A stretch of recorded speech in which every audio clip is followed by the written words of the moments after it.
Kwa ihinda rĩa mĩeri igana na mĩhĩtũku makiria wa miiri 20 nĩ irutitwo Ruui-Ini Rwa Yala kaunti-ini ya Siaya, ũndũ ũrĩa ũtumũrĩte ndereti hiũ ya ũrĩa mĩĩrĩ ĩno ĩkĩragio nyambo-inĩ cia borithi barabara-inĩ hatarĩ ũmenyo wao na gũcoka gũteo rũĩ-inĩ rũrũ. There are so many security inspection points, as you notice, in the country.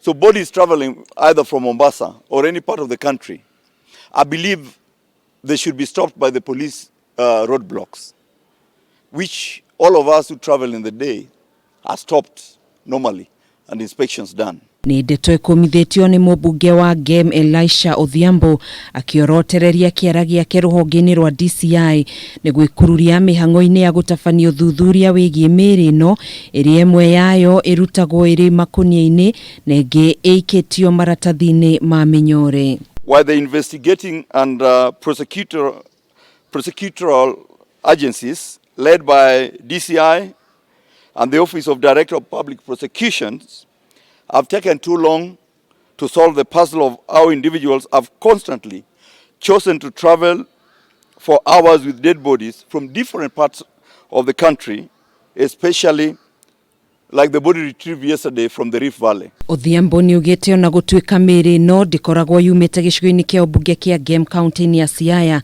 kĩũria kĩnene arĩ ũrĩa mĩĩrĩ ĩno ĩrutagwo icigo-inĩ itiganĩte cia bũrũri na kũhota gũkĩra nyambo cia borithi iria ikoragwo barabara-inĩ na mĩĩrĩ ĩno gũcoka gũteo rũĩ-inĩ rũrũ. Security agency therefore must explain why extrajudicial execution masters have changed tact and now chosen Rwa Yala. And I want to repeat, Rwa Yala is not a dumping base for people who have been slaughtered elsewhere in parts of this country. Maabitha borithi rĩu nĩ morĩtio matarĩrie kĩrĩa gĩcũngĩrĩirie arĩa matabanagia ciĩko cia njũragano ici gũthura gũte mĩĩrĩ rũĩ-inĩ rũrũ, ona thengia wa riboti kũhũrwo ceceni-inĩ cia borithi mwena ũyũ hatarĩ ikinya ona rĩmwe rĩtacũkĩtio nginyanagia rĩu. I'm afraid that if this is not looked into a matter of urgency, then the cases may be on the rise in the near future and the protection of right to life guaranteed by Article 26 of our Constitution will be meaningless.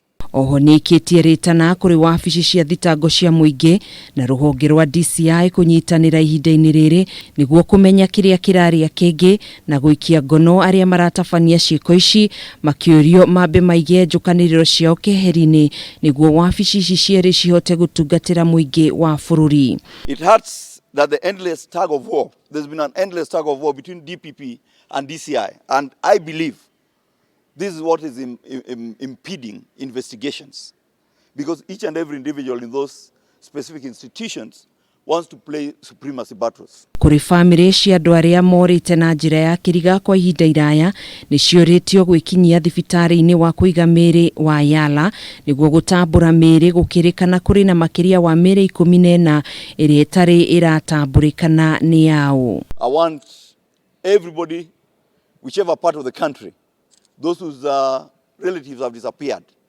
I call upon them to go to the mortuary and collect their bodies. Even Yala mortuary is not a place to dump bodies brought from other parts of the country. Handũ-inĩ ha Kameme TV njĩtagwo Gathoni Wang'ang'a.